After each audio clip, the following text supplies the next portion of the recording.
Hello दोस्तों, welcome back to my YouTube channel. दोस्तों, आज जो हम कहानी पढ़ने जा रहे हैं वो मायके और ससुराल के ऊपर आधारित है कि एक लड़की को अपना घर यानी कि ससुराल छोड़कर आने पर मायके में कैसे सताया जाता है। माँ बाप भी उसके नहीं होते जो उसको पैदा किए रहते हैं। चलिए दोस्तों, कहानी शुरू करते हैं। अगर कहानी पसंद आए तो चैनल को लाइक एंड सब्सक्राइब करना ना भूलें। थैंक यू दोस्तों। मायके की रोटी से अच्छा तो ससुराल की सूखी रोटी थी। कविता ऑफिस से घर पहुंची तो देखा आरव ने रो रो कर पूरा घर सिर पर उठा लिया था। कविता को देखते ही उसकी मम्मी ने राहत की सांस ली और आरव को उसकी गोद में पकड़ाते हुए बोली, नाक में दम कर रखा है इस लड़के ने, पलक एक मिनट के लिए भी चैन से पढ़ नहीं पाई है। कविता बिना कुछ बोले आरव को गोद में लिए बाथरूम चली गई और बाहर आकर कविता ने चाय के लिए पानी चढ़ाया और खड़े खड़े सब्जी भी काटने लगी। इसके बाद चाय की चुस्कियों के साथ कविता आरव को सुलाने की कोशिश करने लगी। आरव की नींद आते ही कविता की भी आंख लगने लगी। तभी मम्मी कमरे में तूफान की तरह घुसी और बोली, थोड़ी मेरी भी मदद कर दिया करो, मेरे जीवन में तो सुख है ही नहीं। पहले बच्चों की जिम्मेदारी उठाओ, फिर उनके बच्चों की। कविता बोली, अरे मम्मी, आरव को सुलाते सुलाते नींद लग गई थी। आरव को सुलाकर कविता रसोई में घुस गई थी। पापा व मम्मी के लिए परहेजी खाना, पलक के लिए हाई प्रोटीन डाइट और खुद के लिए जो दोनों में से बच जाए। जब कविता रात की रसोई समेट रही थी तब आरव उठ गया था। कविता की रोज की यही दिन बन गई थी। मुश्किल से 4 घंटे की नींद पूरी हो पाती थी। कविता ने आरव के लिए दूध तैयार किया और फिर धीरे से अपने कमरे का दरवाजा बंद कर लिया। अगर आरव की जरा भी आवाज बाहर जाती थी तो सुबह मम्मी उस पर चिल्लाने लगती थी कि जिंदगी कुछ इस तरह पहले नहीं थी। कविता की जिंदगी अलग थी, एकदम बिंदास और मदमस्त दुनिया में एकदम बेपरवाह, लंबा कद, गेहूं जैसा रंग, आम के फाग जैसी आंख, मदमस्त मुस्कान और घरघराले बाल। हर कोई कॉलेज और दफ्तर में कविता का दीवाना था, मगर कविता थी दीवानी अभय की। अभय उसके साथ ही इंजीनियरिंग कॉलेज में था। साथ ही दोनों की मित्रता गहरी दोस्ती होते होते प्यार में परिवर्तित हो गई थी। कविता के मम्मी पापा अभय के घर आए थे और अभय के मम्मी पापा के तेवर देखकर उन्होंने कविता को आगाह कर दिया था कि बेटा, ऐसा प्यार बहुत दिनों तक नहीं टिकता। हमारे यहाँ प्यार 2 लोगों के बीच नहीं बल्कि 2 परिवारों के बीच होता है।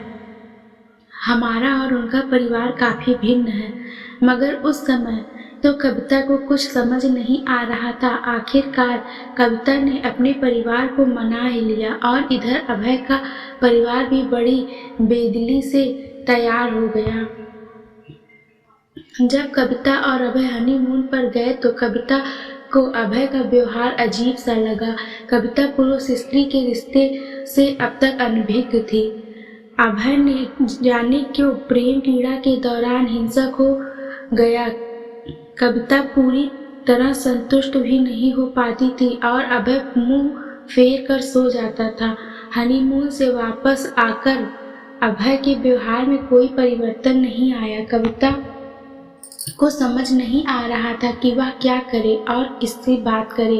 अभय का परिवार कविता को हमेशा नीचा दिखाता था और अभय चुपचाप सुनता रहता था। अगर कविता अभय से बात करने की कोशिश करती तो अभय कहता कि मम्मी पापा ने हमारे फैसले का सम्मान किया है, अब तुम एक बहू के रूप में तुम्हारी जिम्मेदारी है कि तुम उनका दिल जीत लो। कविता एक ऐसे चक्रव्यूह में फंस गई थी। दफ्तर के 8 घंटे होते थे जब वह खुलकर सुकून की सांस लेती थी। रात में अभय कविता के शरीर को रौंदता था और दिन भर उसका परिवार कविता को एक एक बात तो समझ आ गई थी कि चाहे लव मैरिज हो या अरेंज, समझौता हमेशा लड़की को ही करना पड़ता है। इसी बीच कविता गर्भवती हो गई थी। कविता को लगा शायद अब उसके विवाह की जड़ें मजबूत हो जाएंगी, लेकिन आरव के जन्म के बाद भी समस्या ज्यों की त्यों ही बनी रही। अब कविता की जिम्मेदारी और अधिक बढ़ गई थी और आरव और घर की जिम्मेदारी दोनों में दफ्तर देखते ही देखते कविता एक कंकाल जैसी हो गई थी। विवाह के 1.5 वर्ष में ही अभय कविता के लिए एक पहेली बनकर रह गया था। धीरे धीरे कविता को समझ आ गया था कि अपनी मर्दाना कमजोरी को छिपाने के लिए वह उस पर हावी रहता है। अभय कविता भरसक प्रयास करती थी, उसके किसी बात से अभय की मर्दांगी को ठेस न पहुँचे, मगर एक दिन जब अति हो गई तो कविता अपना सामान और आरव को गोद में लेकर अपने मायके आ गई। कविता के मम्मी पापा हक्के बक्के रह गए। पापा तो गुस्से में बोले, पहले अपनी मर्जी से विवाह किया, अब यहाँ आ गई हो। तुम्हारी इन हरकतों का बेटी पलक पर क्या प्रभाव पड़ेगा। मम्मी बोली, अजी थोड़े दिन रहने दो, देखो ना बेचारी कितनी कमजोर हो गई है। मगर जब मम्मी पापा ने घर में रहते हुए कविता को 2 माह हो गए तो रिश्तेदार और पड़ोसियों के कान खड़े हो गए थे। दिन में पास पड़ोस मम्मी पापा को कोसते और रात में मम्मी पापा कविता को, कब तक इस घर में पड़ी रहोगी, अपने घर जाओ ना। कविता सब कुछ सुनकर भी अनसुना कर देती थी। उसका घर कहाँ है। कई बार कविता को लगता उसकी स्थिति अभी भी जस की तस बनी हुई है। कविता सोचने लगी, इस मायके की रोटी तो अच्छा ससुराल की रोटी थी, कम से कम आस पड़ोस और नात रिश्तेदार कुछ कहते तो नहीं थे, और सबसे बड़ी बात माँ बाप का प्यार भी बना रहता। यहाँ मायके में कविता अपने वेतन का 75% भाग मम्मी को दे देती थी, मगर मम्मी बड़ी बेदिली से लेकर कहती थी, बेटी आजकल महंगाई इतनी है, दूध और सब्जी का भाव आसमान छू रहा है, पूरा 1 लीटर दूध तो आरव ही पी जाता है। मम्मी के मुंह से यह बात सुनकर कविता का मन खट्टा हो जाता था। पापा भी जब देखो तब सुनाया करते थे, बेटी यहाँ पर रह रही हो, इस कारण तुम्हारा निर्वाह हो रहा है, नहीं तो 50,000 रुपए में आजकल कुछ नहीं होता। कविता यह बात सुनकर मम्मी पापा के एहसान तले दबी जाती थी। तभी मम्मी कहती, पलक के बारे में सोचकर मुझे रात भर नींद नहीं आती है। उसकी बड़ी बहन घर छोड़कर बैठी हो, उस लड़की से कौन रिश्ता करेगा। कविता को ऐसा लगने लगा था मानो उसने मम्मी पापा के घर पर आकर गलती कर दी है। छोटी बहन पलक भी बिना बात ही कविता से खिंची खिंची रहती थी। पलक के दिमाग में यह बात बैठ गई थी कि जब तक दीदी कविता अपने घर नहीं जाएंगी तब तक उसका रिश्ता नहीं हो पाएगा। आज भी लड़के वाले पलक को देखने आ रहे थे। कविता जब दफ्तर जाने के लिए तैयार हो रही थी तो मम्मी बोली, आज जल्दी आ जाना, घर के काम में थोड़ी मदद कर देना। कविता झिझकते हुए बोली, मम्मी आज तो मेरी मीटिंग है। मम्मी गुस्से में बोली, मैं क्या करूं, अकेले करूंगी, आरव को संभालूंगी या मेहमानों को। कविता बोली, मम्मी मैं आरव को किसी सहेली के घर पर छोड़ दूंगी। पापा ले आरव के लिए किसी मेड का इंतजाम कर देना। मेरी और तुम्हारी मम्मी की अब उम्र नहीं है बच्चे की जिम्मेदारी उठाने की। पलक बोली, देखो दीदी आप अच्छा खासा कमाती हो, कम से कम आरव के लिए एक मेड तो रख ही सकती हो। खैर दफ्तर जाकर कविता ने जल्दी जल्दी काम निपटाया और छुट्टी लेकर बाद में घर आ गई, और घर आकर कविता ने फटाफट पकौड़े तले, हलवा बुना और जल्दी से आरव को लेकर अपने कमरे में बंद हो गई। कविता मेहमानों के सामने पड़ना नहीं चाहती थी। इस बार पलक की बात बन गई थी। जैसे ही मम्मी यह बात बताने कविता के कमरे में गई तो आरव एकदम से कमरे से बाहर आ गया।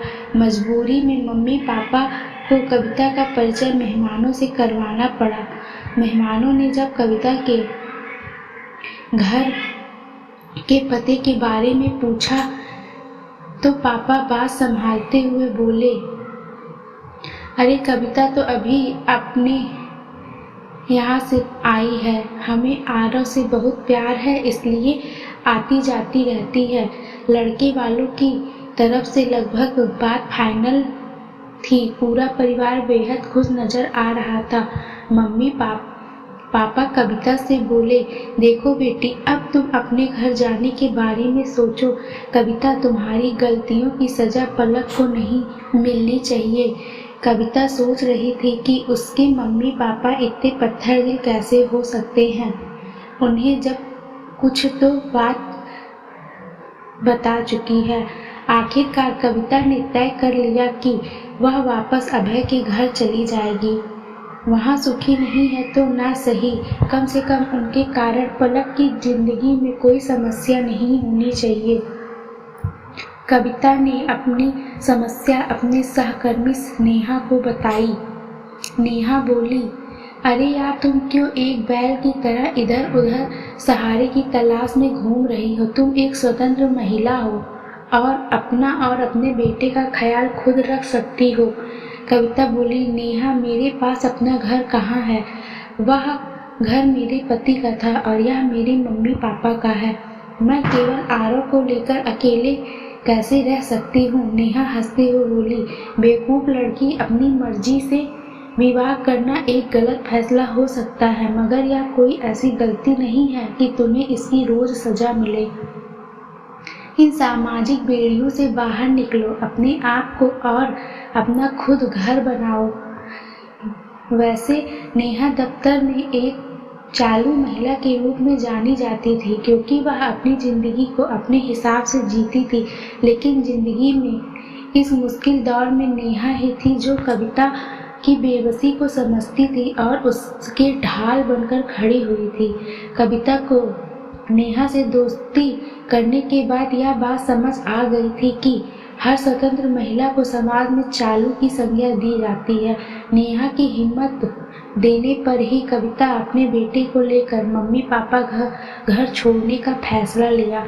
नेहा ने ही आगे बढ़कर कविता को एक वकील से मिलवाया और कविता अभय से अलग हो गई। नेहा ने जब कविता को उसके किराए पे फ्लैट की चाबी पकड़ाई तो कविता की आंख में आंसू आ गए।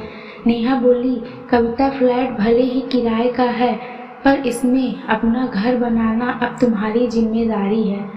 जब कविता ने अपना और आरव का सामान बांध लिया तो मम्मी खुशी से बोली, शुक्र है बेटी, तुमने अपने घर जाने का फैसला कर लिया।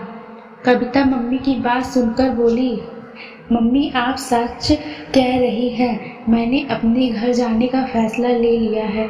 कब तक मैं आपके या किसी और के सहारे अपनी जिंदगी गुजारूंगी? अब आप लोगों को मेरे कारण कोई मुश्किल नहीं होगी। आरव मेरी जिम्मेदारी है, इस जिम्मेदारी को मैं खुद पूरा करूंगी। इतना कहते हुए कविता की आंखों में से आंसू बाहर निकल आए और अपने छोटे से घर में बेटे आरव के साथ खुशी खुशी रहने लगी। सच में दोस्तों, पति और ससुराल चाहे जैसे भी हों, मगर पति का घर छोड़ने के बाद मायके वाले बेटी को कभी अपना नहीं मानते, हमेशा बोझ ही समझते हैं।